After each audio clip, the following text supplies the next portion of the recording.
future of healthcare has arrived. Artificial intelligence and machine learning are transforming the practice of medicine and improving patient outcomes. This is Smarter Healthcare with AI. Conversations with Dr. Hassan Tetteh as he shares insights into the healthcare of tomorrow and how we can help create it today. I'm back with Dr. Stephen Charlap, founder of Soap Health. We've been discussing AI's revolutionary potential in transforming primary care. Dr. Charlap has described his AI-powered platform as potentially the most significant product of this quarter century. Dr. Charlap, how do you see medical education evolving in the coming years, considering your tool and others like it? What do you predict for the new generation entering this changing world of healthcare? Yeah, look, I read about a new medical degree program that has AI as part of its curriculum. I believe teaching people from the onset how to engage with technology is going to be critical to the medical school curriculum. We don't do a very good job on preventive medicine. Some medical schools have these modules that they require students to engage with because there just isn't enough room in the medical school curriculum. I think there needs to be a complete revision of the medical school curriculum. I don't know how important it is for a medical student to understand all the various types of histologies when that is virtually never used in day-to-day practice, okay? We don't understand how lab machines process test results. Most doctors have no idea how a CBC or a SMAC or a CMAP or vitamin D, which the Endocrine Society just came out against, even testing for. We have no idea how the machines work, but we do know what the results mean. Yet we spend so much time in that in the basic curriculum of the first 2 years of medical school that we fail to spend enough time on some practical considerations, like really understand that nutrition is personalized. Now, what do I mean by that? How many times have we heard about fish oil studies that show benefit and others that don't show benefit? Well, did you know that there are 4 phenotypes of people? 1, when you take fish oil, lowers cholesterol. 2 are neutral. 1 actually raises cholesterol. So wouldn't it be extremely helpful to understand that there are 4 phenotypes and make sure you know before you recommend fish oils to lower cholesterol which phenotype you're dealing with? That's the level of knowledge that needs to be widely understood and circulated. And in order to do that, we need to also give doctors better search capabilities. Okay? When you don't know something, say so. Go look for the answer. Have a viable resource to give you the answer. The large language models have unbelievable potential. They're not anywhere close to realizing that potential. I've already heard complaints that they've already tapped all the knowledge in the world, okay? So there's nothing left to train them with. Well, there is something left to train them with, which is better patient-collected data. That's correct. Okay? As I say, only a patient knows what cancer their uncle had. Only a patient knows how many people they're sleeping with. Only a patient knows what they ate for breakfast. Only a patient really knows how well they slept and whether they feel refreshed or not in the morning. Okay? Do you need to look at a watch on your hand to tell you didn't sleep well? Look, physiological data without context, I think, is mostly worthless. Your heart is racing. Is it because you fell down the steps? You just had intercourse? You just found out your mother passed away? Okay, you just won the lottery? We need context why your heart is racing. Okay? So again, we are not doing a good job. And when I first told people that I was going to build this perfect medical interviewer, people said it's going to take too long. I said, well, then I better get going. Okay? And that's why I've been at it for 9+ years, because it took a long time. They were right.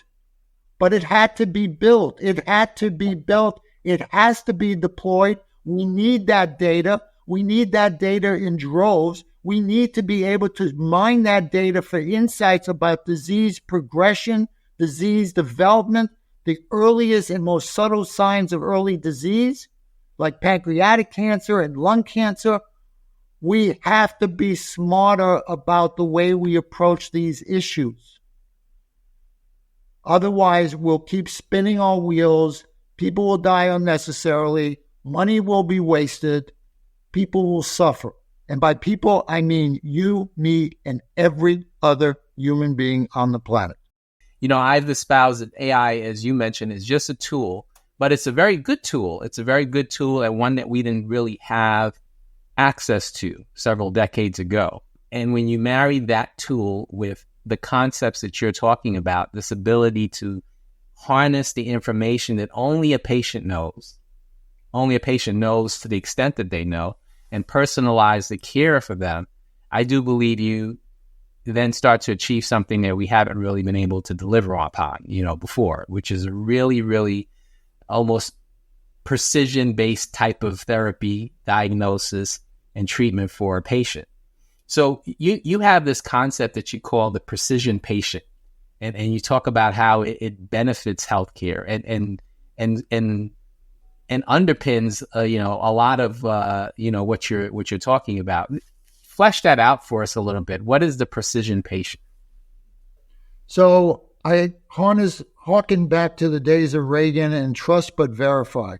The precision patient is a patient database that has been trusted but verified, cross-matching data points across multiple databases to ensure the highest level accuracy with patient input. For example, SureScripts can list all the medications that a patient's been prescribed. They can list the medications that have been picked up. You know what they can't tell you? Whether the patient is actually taking the medication and whether they're taking the medication as directed. But you know who can tell you that? The patient. That's right. So all these patient reconciliation tools are a joke if it's not the patient who's doing the reconciliation. And asking a patient to do anything while sitting in an appointment in an office where they're anxious and they're eager to see the doctor for whatever problem prompted them to come in the first place is the wrong place to be asking those questions. You'll never get a good family history from a patient sitting in the doctor's office. I have, thank God, 3 exceptionally bright kids, okay? Harvard grads, University of Pennsylvania, Barnard, Columbia. Every time they go to the doctor's office, they call me up and say, remind me what our family history is again. Okay, these aren't 10-year-olds. This is a 38-year-old, a 36-year-old, a 30-year-old, and they can't remember. Nobody can remember. That's why at home you can call a more knowledgeable relative and discuss your family history. That's why you can do some research to try to get the best family history possible, including you can send a request to the U.S. government asking why certain relatives died because you may not know why they died. You can do a lot better at home than you can do sitting in front of a doctor who's time-pressed. You're anxious and you can't remember things on the spot. So we've got to give patients a critical role in helping to clean up this data. And we have to stop relying on this garbage data that's sitting in these EMRs that's really there. Everybody has said this. I'm not saying anything new. That data is there to support billing and legal reasons.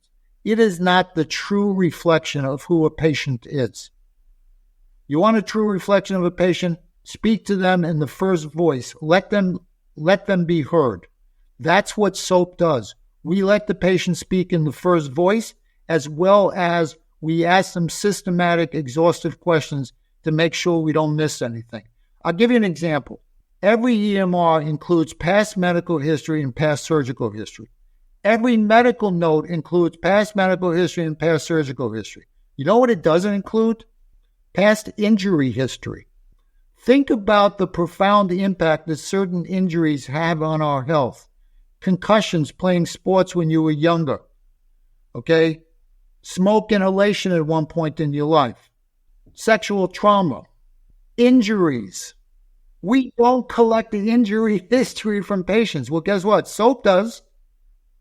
Because we recognize the importance of a holistic understanding of who that patient is. That's correct. Yeah. Okay. Or disease vectors associated with travel. Most physicians don't take a detailed travel history. And yet so many diseases are identifiable by where the patient has visited. Again, we take a detailed travel history. And when they travel, we take a detailed history. Did they engage with animals? Were they stung? Okay. Did they eat street food? Etc. Details, details, details. You know what the number one complaint about SOAP Health is? Too many details.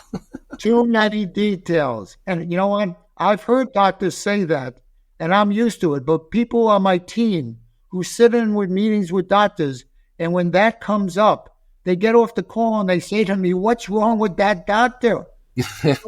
How dare they say they don't want to know everything about their patient when the patient puts their life in those doctors' hands? Well, it's not the doctor's fault. We have a screwed up system. They're so afraid of being sued that they'd rather not know about something about a patient than know about it and forget to act on it.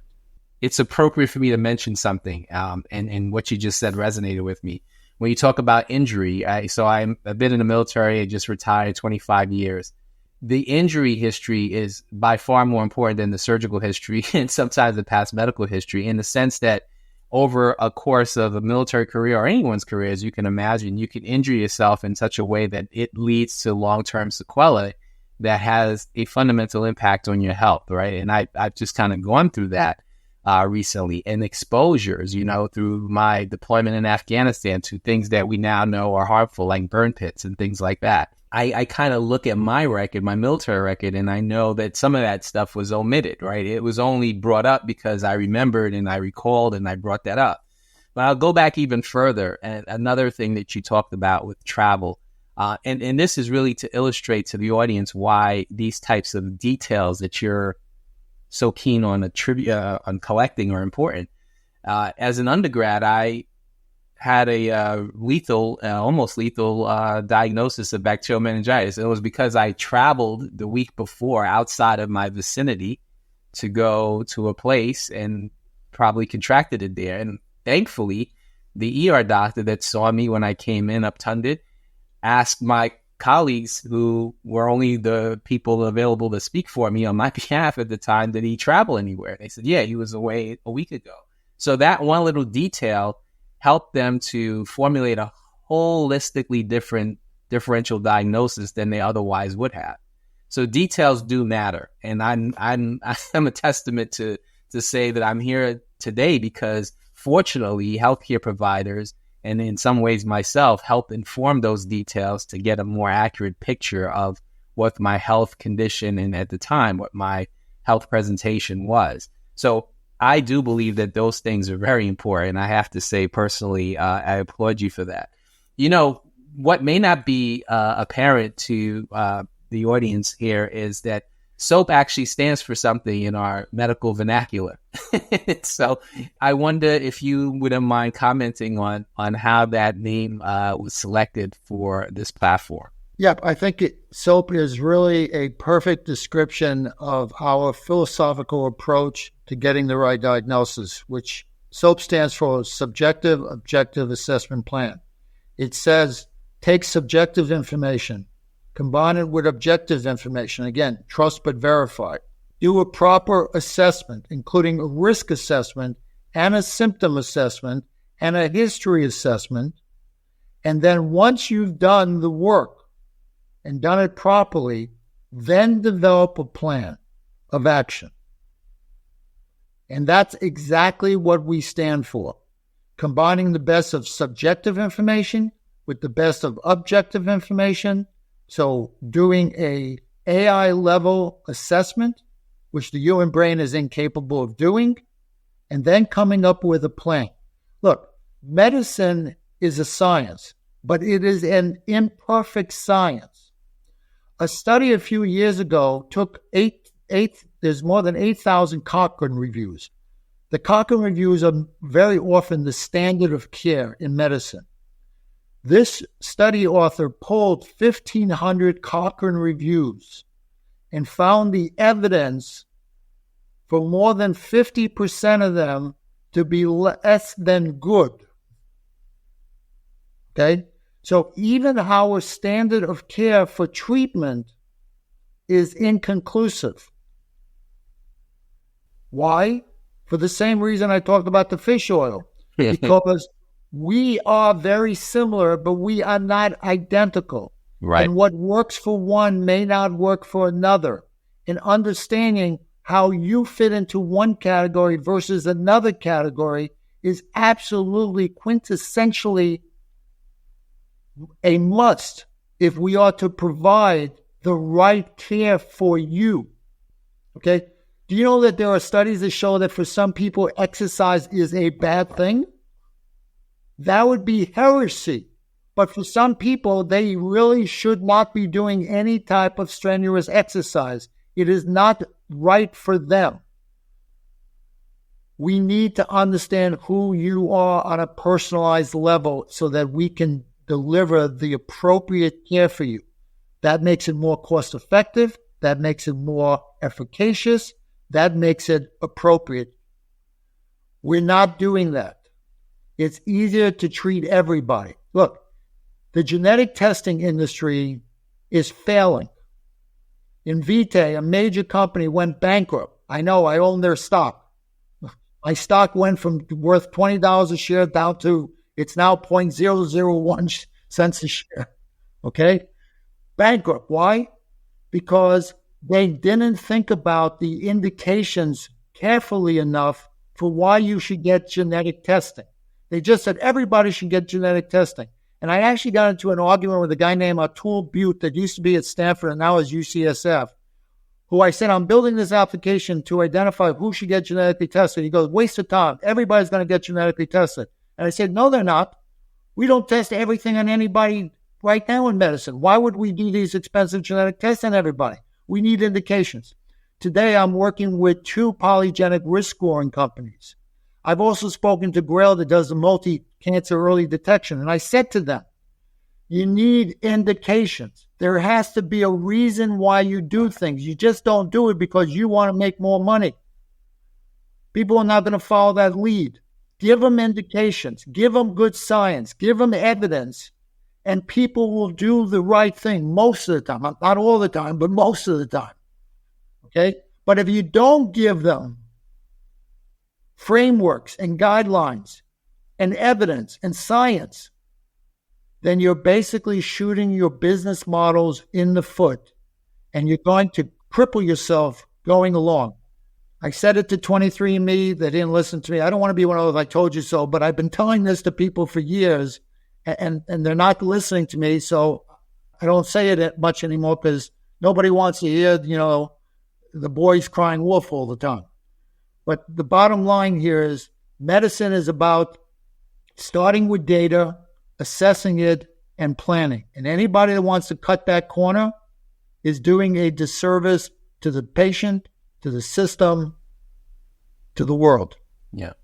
When you think about the ethical considerations, and you're touching upon a lot of that in that description of taking the patient and understanding what their issues are before just blanket, holistically, generically testing people for all kinds of things. Because you can certainly do that and potentially generate a lot of money, but you could also, to your point, do some harm, right? Not only to the patient with things that may not be very helpful, but to the system at large, because you're just going to generate a bunch of unnecessary costs.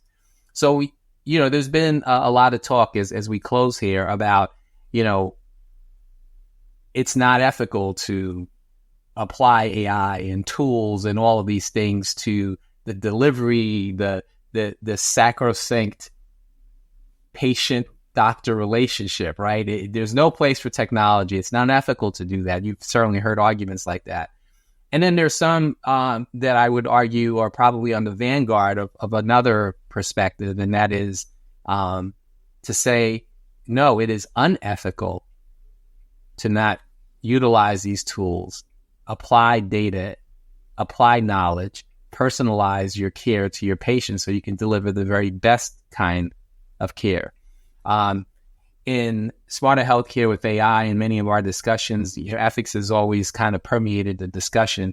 in the recent book that I've written on under the same moniker, we spent a lot of time talking about ethics. My perspective, not to bias your answer to this, but my perspective is that there will be a time, hopefully in the not too distant future, where it will be unethical to not use and apply these tested and validated principles and tools to get us to a much higher fidelity of ground truth for what is going on with a patient.